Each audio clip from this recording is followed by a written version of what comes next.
reality is our rural counties are really our last resort, in my opinion. That's where the residual values is where our backbone of our national prosperity is. It's where we get our water, our energy, our food, all of our building materials, timber, concrete, steel, minerals, and they are literally under assault. And it becomes really apparent up in Siskiyou County because they have water and the dams and agriculture and forestry and mining. And so you see in a microcosm the attacks that are occurring. Not every county has that same amount of breadth, if you will, but in every county across the nation, there is a war going on. And it's going on in the name of environmentalism, it's going on in the name of government regulations and so forth, and it's going to destroy us. And so it was interesting, I was talking to Sheriff Bruce Haney up in Reno, actually. We were up there for a statehood conference just a couple of days ago. And he says, Kirk, you know, we didn't prepare. We got hit by this, and we're fighting to try and save our counties. And I asked him, you know, we get people come on down, we'll be at this event, and actually Sheriff Bruce Haney from Del Norte County will be coming down, as well as Dr. Girak from Siskiyou. They're going to drive down here, each of them 900 miles or so round trip, just to be able to have 10 minutes to deliver a message to you that the other counties, you have time to prepare. But if you don't, the result will be, not just for the people who have, you know, land or resources, the entire community gets hit by property value deductions, huge reductions. Property values are dropped by half.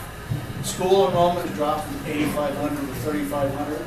Sheriff Gil Gerbertson up in Josephine County, Oregon, has seen a 70% reduction in his budget, which means he's had to lay off 65 of his sheriffs and people that would save, you know, basically protect their county. These counties are about to go broke, every single one of them. And in cumulative, when you look across the nation, over 1,000 dams have been blown up. They have plans to blow up 20,000 of these dams. This is our hydropower. Our coal is under attack. That's 40% of our nation's energy. And the new air standards that came into place under Obama, we met all the other standards. They now changed them to be close to pure air and gave them 6 months to comply. So we actually have coal shutting down. 40% of the nation's uranium supplies in the northern Arizona Strip, those have been shut down. They're about to declare the buffalo an endangered species. Will shut down the Bakken oil fields in North Dakota. It is literally an assault.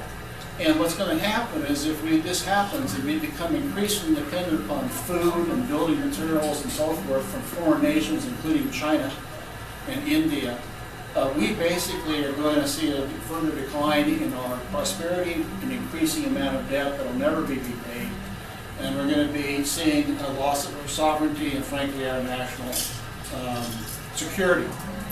We have a choice to make. There's two visions forward, and it's either going to be local or it's going to be global. We either have local control or we have global control. And so where I stand on this is we need to unify at the county level in rural America. The counties have critical mass. Everybody is fighting their battle separately. A farmer over here is fighting, say, a wetlands issue, and somebody over here is being hit by some sort of endangered species issue, and the cattlemen are over here doing their thing, and the rangers, the forestry people over here doing their thing. Everybody is fighting as if this is a bunch of individual battles, but it's really one single war. And as soon as we come together as a coalition where everybody has everybody else's back, we can win this battle.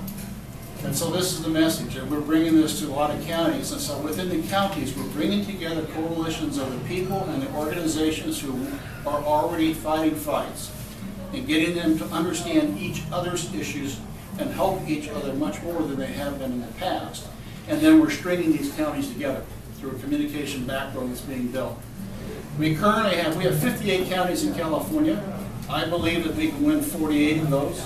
We're pretty well along the way. We have about 25 counties, including the Northern California counties where this started out a year ago, that are now having, according to Sheriff John Lope, an unprecedented level of cooperation. And that includes additional counties up in Oregon. This rollout of 5 events will probably bring in about another 15 to 20 counties. I expect by the end of this year, we're going to have 35 counties that are going to be having a level of coordination you've never seen before. But we're going to be peeling back the issues that really count and fighting the things that actually count, like governments and coordination, and fighting the fraud in the Endangered Species Act. And so it's very specific programs to win. And so this event here is a pivotal event, a milestone. We bring this program to San Luis Obispo County and the others to participate as a kind of a launch point to get these coalitions going. Now, we just completed one in Fresno. We had 1,000 people show up. There were 13 counties that are represented in that event. Just like the one up in Wairika, California, we had about 15 counties represented. So this is a desire to be a rollout, not just within the county, but all your adjacent counties as well, to get every one of them going. And I look forward to having the event on Saturday. It's free. I think the program starts at 9:30. The doors open at 8:30. Please pre-register on the website, otherwise you're going to be in a long line. And we have some terrific speakers. We're going to have, like I say, Sheriff Dean Wilson from Del Norte County, Dr. Richard Girac, Mike Brown of Colab is going to be speaking, Dr. Pierto of Cal Poly is going to be talking about forestry. We have Ken Rice, we have Doyle Shanley coming from Arizona to talk to you about the program there. So we have a program, I think, that is probably one of the better ones you've ever seen, hopefully, and that you'll appreciate it. And I'd certainly like to see everybody come. Atascadero High School.